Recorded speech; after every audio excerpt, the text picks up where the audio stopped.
Codependent thinking habits can be so ingrained in us that we don't even recognize when we're having them. Putting others before ourselves, caring more about what other people think of us than what we think of ourselves, on and on. And while codependent thinking is so often thought to be the product of growing up with an active alcohol or other substance user, I'm here to share a different take on it, along with my top tips to help you see and begin to shift these ways of thinking, feeling, and acting in the world. Keep listening, my love. It's gonna be a good one. You're listening to Feminist Wellness, the only podcast that combines functional medicine, life coaching, and feminism to teach smart women how to reclaim their power and restore their health. Here's your host, nurse practitioner, functional medicine expert, herbalist, and life coach, Victoria Albina. Hello, my love. I hope this finds you doing so well. I am so excited to share a gift I have for you in celebration of the 1-year anniversary of the show. And because I also want to dive right in on this topic, I'll tell you all about it at the end of the show. So I'm so excited to keep talking about a topic I'm super passionate about because it was such a big part of my life for so long. And this is codependent thought habits. Few things kept me feeling stuck in think, feel, act cycles that didn't serve me as much as this habit, in which I wasn't happy unless other people were happy. If I thought someone was upset with me, it could send me into a tailspin for days. If I thought I had failed someone else, forget about it. I was a wreck. I put other people's desires for my life ahead of my own, and to say that habit didn't serve me barely begins it. It took dedication, commitment, and of course, learning that it was okay to fail, which we talked all about in episodes 39 and 40, learning to fail on purpose and ahead of time with excitement. This all helped me to see this behavior in my own life so I could start to shift those thoughts, feelings, and actions to get different results, different outcomes in my life. And while I'm far from perfect, though I'm also inherently perfect and worthy of all love and good things, just like you, I have so much more awareness now and can pause and check in and shift my thinking towards my own wellness and my own happiness first. And it's so amazing. I like to think of my years of codependent thinking as my having this big spotlight on my head. And I was constantly shining it out onto the world to attempt to please people, to get outside approval and validation. It was like the spotlight was focused on trying to assess and figure out what others were thinking, feeling, doing, particularly in regards to myself. And now I've turned that spotlight around and I focus on me, on myself first and foremost now. And it is so healing. Identifying where our patterns of behavior originate is really important in unpacking our relationships with ourselves, to seeing, knowing, and loving who we are under all the muck of growing up. The people who raised us, whether our biological parents, grandparents, aunties, uncles, or a collection of caretakers, came into parenting with their own baggage from their own experiences of being children in the world and their own ways of coming into adulthood. Growing up is hard. I mean, seriously, right? Learning how to be an adult is a challenging thing for most of us, particularly when the version of adulting that was modeled by your grown-ups was not always so emotionally adulty. This can look like caretakers or parents who blamed, shamed, guilted, judged their kids or others, neglectful parents, or those who were so all up in their kid's jam that kid, maybe you, my love, felt that they had little space to be themselves, to do what was important to them, to live into being themselves. for fear of displeasing, failing, or letting that caretaker adult down. It can be the artistic kid who is pushed into sports, the athletic kid who is pushed into mathletes, and on and on. I will also share that no one needed to push me into being a mathlete. I was actually an academic decathlon, darn proud. Oh, wait. So the other weekend, I went home to Providence, Rhode Island, greatest state in the union, to help my sweet parents clean their house. They're really doing a great job, like getting rid of clutter and old junk, which I so appreciate. And I found all of my academic decathlon shirts, and it was just so hilarious. My favorite one was a big brain with like, what do you call that? Like a sweatband, like the thing you wear on your head when you're like playing a sport, but that around a brain, because, you know, nerds. Anyway, refocus, Vic. So caretakers who are codependent themselves. Yeah. People pleasers, wounded folks, which frankly is all of us, narcissists, folks who are unkind. We teach that. They teach that, often unwittingly, to the kids in their care, because it's all they know. And you can't teach someone French if you don't speak it. You can only teach the language you know. Makes sense, right? Being an adult is 1,000 times harder than it needs to be until you learn to interrupt your unhealthy patterns of relating to yourself and others. And even more so, it can be really challenging, I would imagine, as a non-parent, for those who are parenting kiddos themselves. And until you can fully learn to forgive the folks who raised you as best they knew how, which is a process, not something to push, something to hold space for, you can end up creating and passing along intergenerational harms.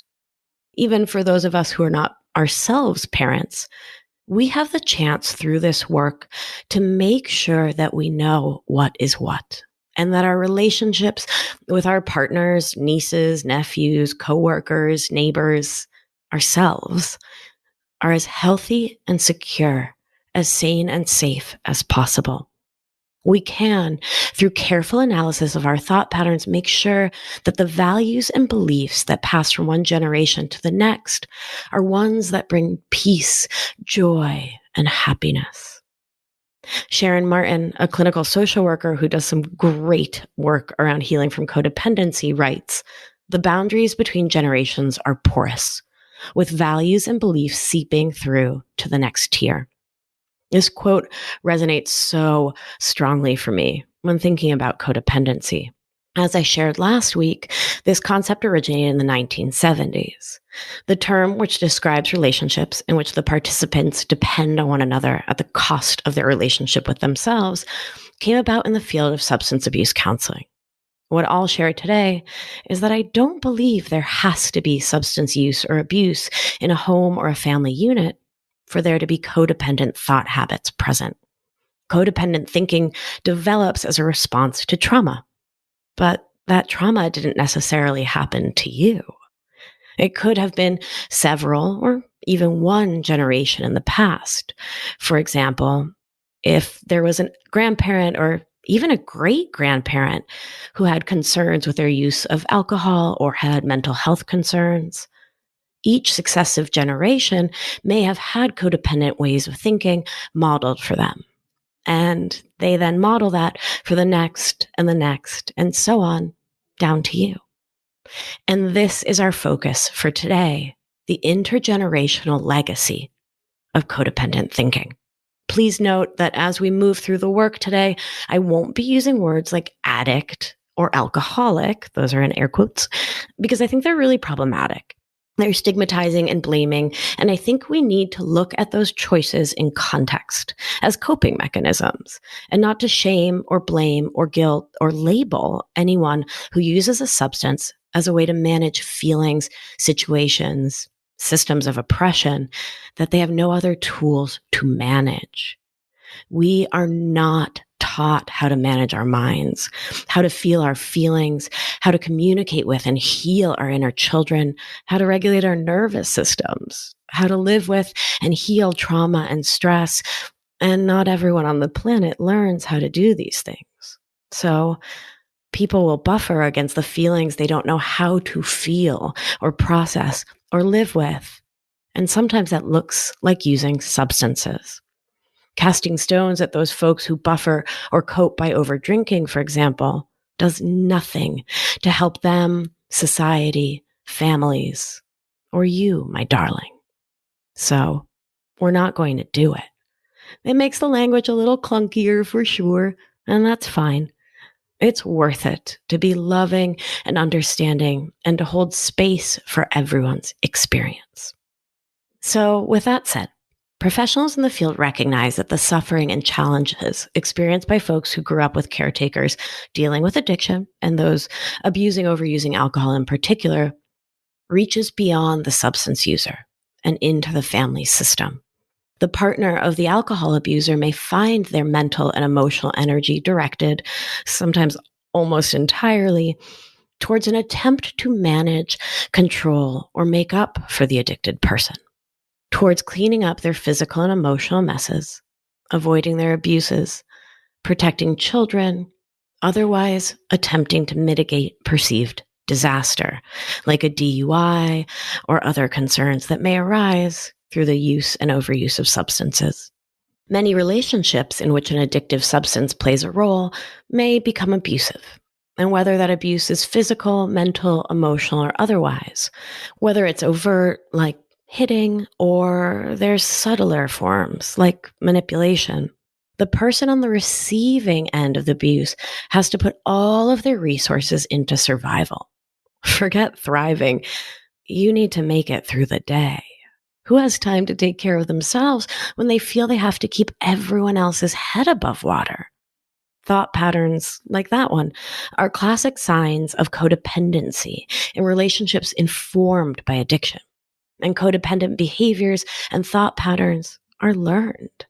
If you know codependent thinking is part of your habitual thoughts, or if you're just coming to see it in your own adult thinking now, yet you didn't grow up with active substance use, addiction, or mental health challenges in your household, there's a good chance that one or both of your parents was also a person with codependent thinking or came from folks who had that way of relating to the world.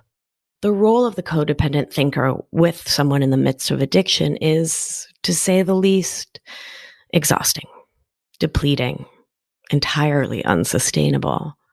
So how do they do it? How do the countless spouses, partners, children, friends of folks with addiction stay in these unhealthy relationships for the long haul? Codependency itself may provide some answers. A once adaptive mental strategy that ends up with painful results and may keep you in things, relationships, experiences that don't serve you long after their expiration date. I mentioned a few minutes ago that codependent relationships are those in which the participants have melded into one another, and meshed is another psychological term. It's often a relationship in which one or both participants lose track of their own needs, wants, emotions, and life's purpose because they focus overly on the other. In a classic example, I'll talk here about a woman-identified human using she, her pronouns. So imagine a partnership in which one person overuses alcohol. Perhaps there are a few children in the mix. Home life is tense, full of unmanaged anger, subtle threats, emotional games, rejection, judgments, many of which are fueled by alcohol or the chemical withdrawal from it. The partner who is not drinking to excess may feel obligated to shield the children from the drinker, to keep up appearances in the neighborhood, to deny their own suffering due to embarrassment, shame, fear, or what they were taught in their childhood about showing your tender side. Her codependency on her addicted spouse, her need to fix and maintain and support at all costs, causes her to lose sight of herself. But the human spirit can't sustain such a denial of self. Our hearts need love, attention, care. We seek dynamic relationships with give and take, checks and balances. And when our primary partners can't provide that, we turn to other sources. Enter the children. The children now become a vehicle through which the parent who is not using alcohol or another substance to excess can get the emotional support and love that the addicted parent can no longer provide. This can result in a parent-child dyad in which the child plays the role of primary emotional support for the sober parent. They may be treated like a peer, parentified, that is, put into a parent role, made to play therapist, or otherwise asked to step into shoes that are far too big and complex for them, developmentally speaking. As these children grow up, they may see the role of selfless giver, caretaker, constant supporter, fixer of everyone else's problems as normal and natural, and often grow up seeking relationships that replicate their experiences from growing up, because the mind seeks to replicate what we already know because, in its way, it's more comfortable. And there is the chance that we may have a restorative experience, one in which we can feel safe and supported while living out our own habits. And goodness, I know I did this again and again and again. If needy, and yes, I'm putting that in air quotes, feels natural, or at least familiar, then needy personalities become attractive. Ooh, someone we can fix or change or make mold to our specifications. And the spiral of codependency thus filters into the next generation. Does this sound familiar, my love? It's a thing. This whole spiral, this whole dance is something that I coach around so often because it really can be so insidious and can be a pattern that's hard to see. I will also pause to say that while so many folks of all genders can get stuck in codependency loops, I find it's particularly those raised as girls in houses with addiction or codependency who are taught that their job was to buoy the not addicted parent and to keep the addicted parent as happy as possible, to be perfect and beyond reproach. Often, to a child brain, feels like the safest option. So that smart kiddo brain holds tight to that charge. To not be noticed is to not be scolded or reprimanded or seen as one more problem. So maybe your child brain worked to not even be seen at all. And looking at these dynamics through the lens of codependency, with attention to the intergenerationality of codependent thinking, we can now pause to identify where our own present day and historical thought patterns come from. Classic behaviors associated with codependent thinking include perfectionism, which is based on the thought, if I don't get this right, it could all fall apart. A tendency to ignore one's own needs, wants, and feelings, particularly when your thought habit is to put everyone else ahead of you. To have weak or non-existent boundaries. To have the habit of attempting to control or fix other people, which never works out. And to have strong guilt or shame reactions, especially when you try to put yourself first, when you try to set a boundary, when you say no, or when things aren't what you want or need them to be, and you attempt to speak to that. Many people who grew up in families with codependent patterns also tend to hide or stuff down their feelings until they come out sideways, in rage, self-blame, or other extremes, which can be complicated by a tendency to be a people pleaser in a vain attempt to avoid upsetting others. Understanding that these tendencies and behaviors are not evidence of moral decay or some deeply flawed personality, but rather a once adaptive, loving, caring response to being brought up in a codependent family structure is a powerful first step in your healing. Once we have a concept to hold on to, a shelf on which to put our struggles, we can take a step back and we can see them for what they are and then can get into the challenging but essential work of shifting our thought patterns in order to change our feelings and our behaviors. Now, if part of you is thinking, this all sounds familiar, but I didn't grow up with an alcoholic, Vic, think back to what Sharon Martin has to say. Generational boundaries are porous. Beliefs and values, the good, bad, and ugly, seep through. Once again, even if the folks who raised you didn't live with addiction, there may have been alcohol overuse or other forms of abuse generations back that set those codependent gears into motion, which are still turning today. In my own experience, I am yet to work with a client who does not know, love, or live with an alcoholic, addict, narcissist, or codependent of one stripe or another. Addiction and addictive thinking is extremely common, and because it's often perceived as a sort of moral failing and associated with shame, which I do not agree with at all, I see it as a coping strategy. It doesn't always find its way into the light.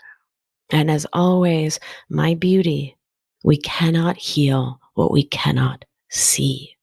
So, what's a human to do to begin to unlearn these habits, to avoid passing codependency down to your children, to not act it out with your partner or your partners, at work, in whatever arena of your life where you find yourself saying yes when you mean no, worrying about what other people think about you, people pleasing, approval seeking, looking for validation outside yourself?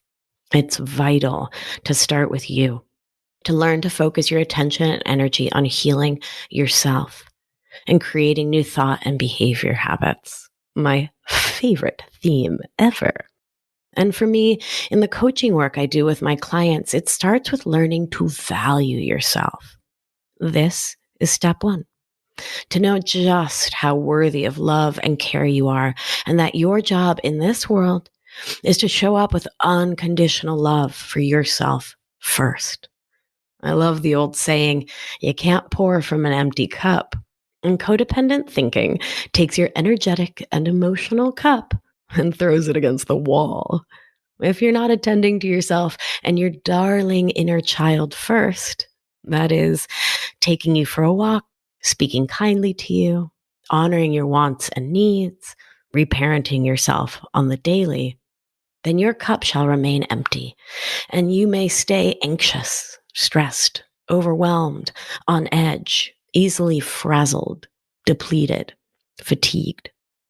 So often in my years as a functional medicine provider, I saw this play out as depression and anxiety, insomnia, IBS, heartburn, adrenal fatigue, thyroid concerns, menstrual issues. All that energy pouring out of you like an emotional sieve meant your mind, body, and spirit are left bereft, tapped out, not getting the emotional and energetic fuel you need to have a healthy and regulated nervous system and a body that knows you're there for it. If you're always making sure everyone else is fed, my love, what are you eating? If you're always making sure everyone else is happy, who then is making you happy? If you're always attending to everyone else's needs, my perfect angel, who is attending to yours? This is not a situation that leads you to health, but rather keeps you running like a hamster in a dangerous and exhausting wheel, the cat always at your heel. No wonder you're tired, my love. Codependent habits are profoundly exhausting. So step one, the first thing I'll share is this: to know just how worthy of love and care you are, and that your job in this world is to show up with unconditional love for you first. The second step I'll share is to begin to share your story with trusted people. Codependent habits feel shameful for most humans, so you keep it a secret. However, secrets tend to breed shame. Freedom comes when you share your story and receive understanding, empathy, compassion, love. It is a vital part of healing and regulating our nervous systems to find our way into that ventral vagal place, which I've talked about here before, which is the safe and secure part of the parasympathetic branch of the autonomic nervous system. We feel safe and secure when we are thinking we are safe and secure in ourselves, for ourselves, when we neurocept or feel safety around us. And we can use social connection as a way to feel that warm, loving feeling of the ventral vagal system coming online. I know that when I see and hug a dear friend, I feel that system start filling my body with oxytocin and other nice feeling neurochemicals. That feeling is healing. And the more you can tap into it with others, the more you'll be able to recognize your own ability to create that feeling for and by yourself. This may all feel so uncomfortable at first, and that's okay. Growth is often uncomfortable. And I want to invite you to start the process of connecting with others, sharing your story with trusted people any chance you can, with their consent to hear it, of course, which we talked all about in episodes 27 and 28, giving and getting emotional consent. I talk a lot about the power of collective healing, how we all need one another to help us out, to show us what is challenging to see in and by ourselves. This is the role of a beloved friend, a spiritual counselor, a trained therapist, and also of an experienced coach like myself, and is the big reason my online masterclass starting in May has a built-in community where you can connect with others, hear their stories, bear witness to their struggles, and have them bear witness to yours. This, my love, is an integral and vital part of healing. My third offering is the combination of nervous system regulation, reparenting, and thought work that I teach my clients. This process is based in science, self-love, and of course, woo and witchiness. Start with recognizing when you're feeling activated, revved up, when you feel that internal desire to tell other people what they should do, when you feel that inner voice telling you not to share your real thoughts and feelings lest someone else not like them, when you find yourself saying yes when you really mean no, when you're not living in your authenticity because you fear someone else's disapproval or opinion, when you feel that revving up start inside you, or you feel yourself sinking into that Eeyore state, which, nerd alert again, is that dorsal ventral shutdown, that freeze state, which I talked about in episode 48, which is about your why, but it's also about polyvagal theory. So you feel yourself either sinking into that like, I give up kind of place, or if you feel yourself getting activated, I want to invite you to pause and to talk to your body. This is a thing I do all the time. I spend a significant part of my day talking to myself, to my mind, to my body, to my spirit, to my inner children's. If it feels safe, I want to invite you to take a deep breath in through the nose, fill up that belly, and out. When you expand your belly with air, you ground yourself into the parasympathetic.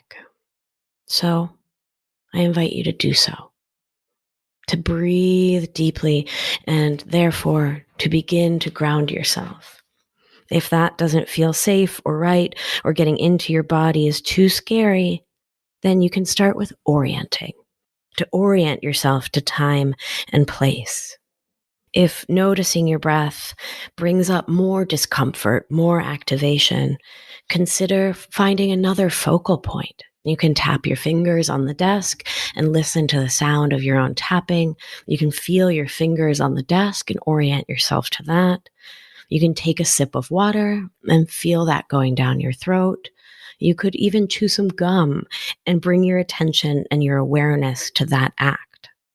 Remembering that in your own genius, You have tuned out of your body for wise reasons. And tuning back in may do the opposite of what we're trying to do here. It may not ground you, but it might feel frightening. It might feel scary. It may feel activating in a way that doesn't support you.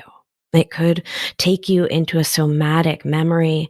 It may be more dysregulating than regulating. So the work is to titrate, to do these practices of breathing, finding where that feeling, that sensation lives in your body, recognizing that it's challenging, and titrating the amount of time you spend checking in. Ground yourself again, and then ground yourself again. And what I mean by titrating is that if doing all of this, checking into your body, feels unsafe, then do it for 2 seconds. When that feels comfortable, when that feels okay, up it to 5, and then up to 10. You see where we're going, my darling? Slow and steady, gentle and loving. This is what it means to be trauma-informed in the world, to gently encourage yourself to grow and ground, but never pushing with pushing energy. If you are a human that grew up with codependent thinking, feeling, and energy, you've probably been pushed enough. So don't give yourself that same treatment. And when you're able to check in with yourself, meet that vibration, that movement of energy in your body that is your feelings, with gentleness, with care, not with harsh or judging energy. And listen, it may be your body and your mind's habit to go to there, and it can be so uncomfortable. And I want to say it clearly. It's not a problem per se that your habit is to judge yourself or to be harsh. It's just what you're used to doing. It's what you're used to feeling. And that thought and those feelings are habits, and they are ones that you can shift.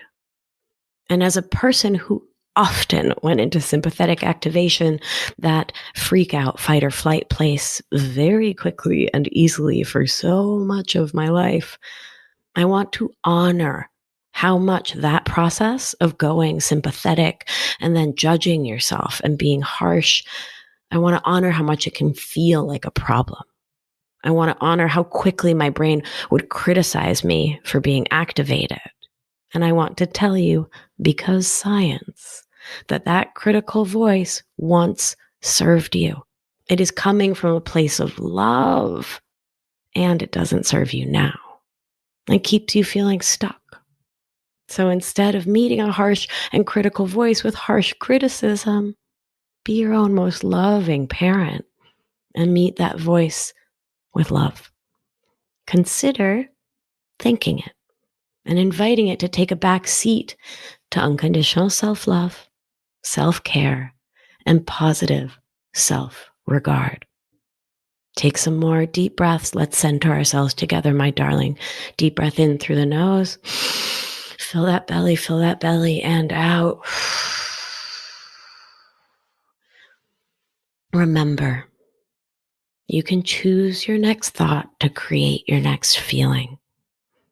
Take another deep breath in if that feels safe. In and out. All is well, my love. Remind your inner children of it. I want to tell you and all your inner children that it's okay to set boundaries.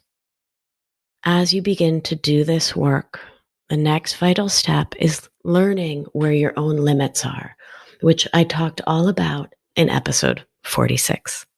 So as you start to do this work, the next step is knowing where you want to say yes and where you want to say no. And I want to let you know that it is not just okay, but fabulous to set boundaries with a thought like, I'm going to choose me in that situation where so-and-so often starts yelling, and I'm going to leave if there are raised voices.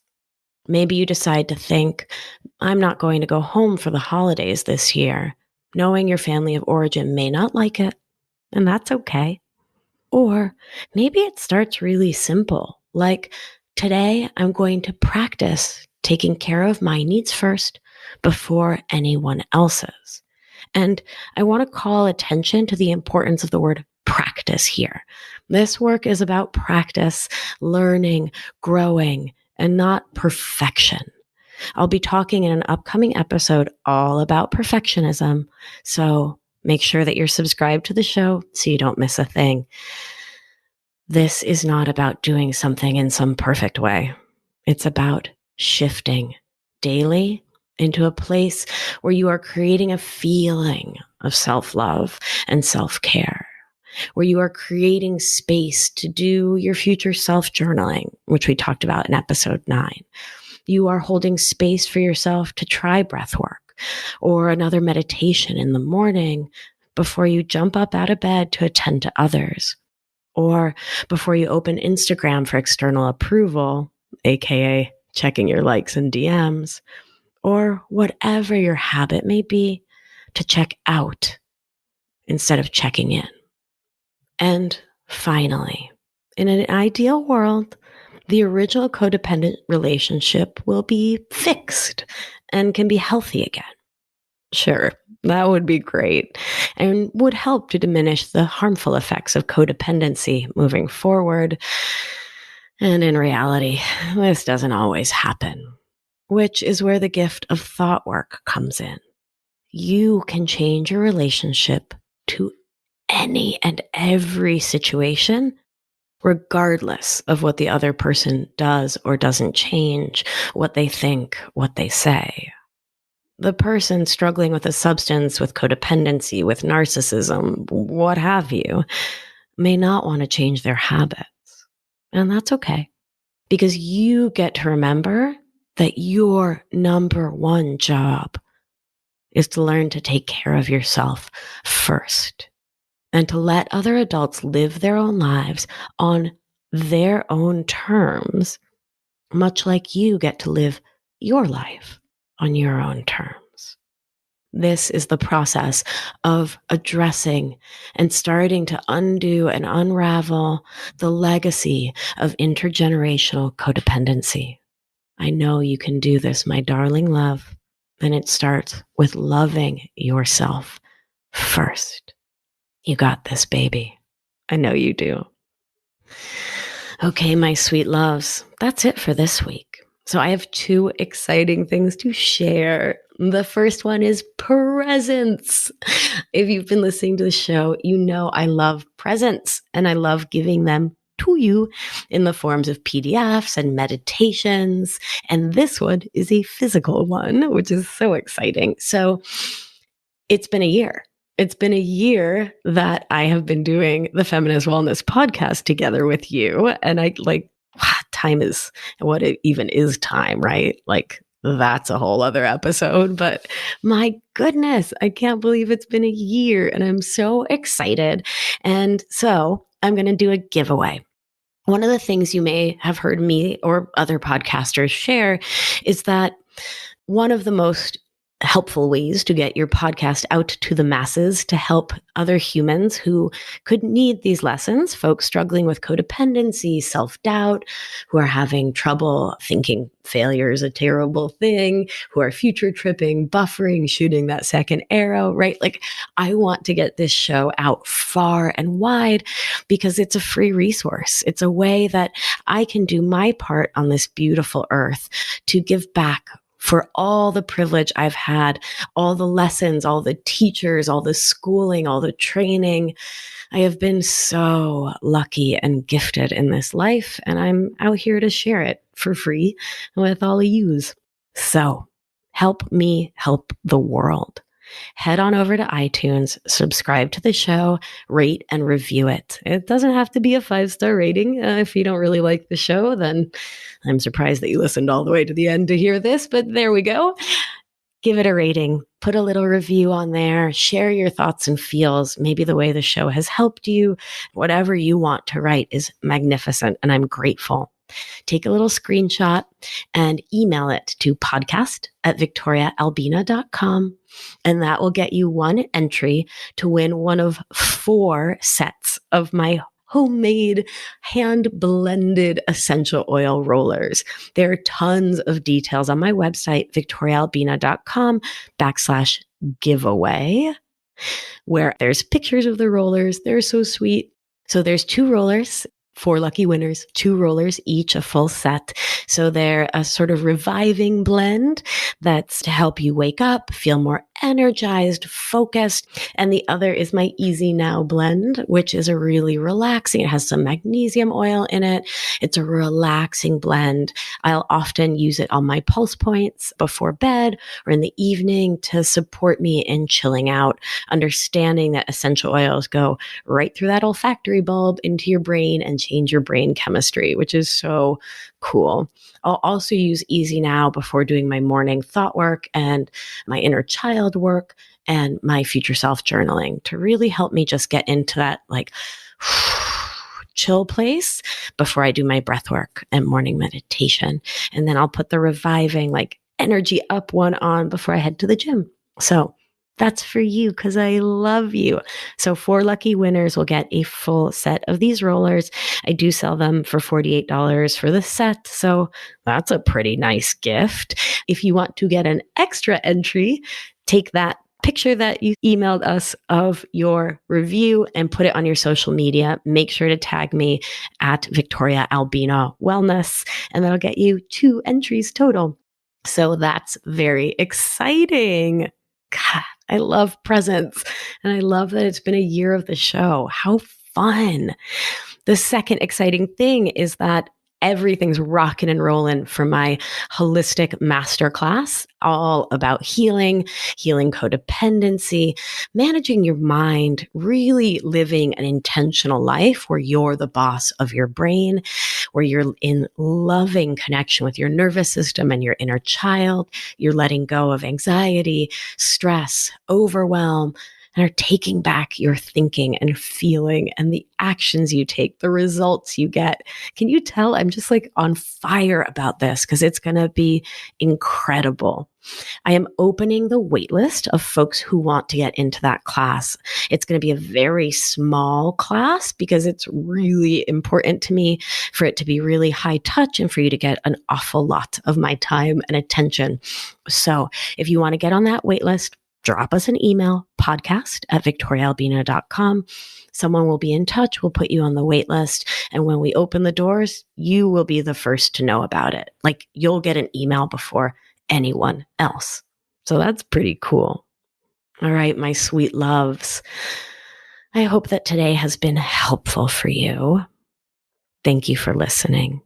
Thank you for taking care of yourself. Deep breath in. Out. Remember, you are safe. You are held. You are loved. And when one of us heals, we help heal the world. Be well, my darling. Talk to you soon.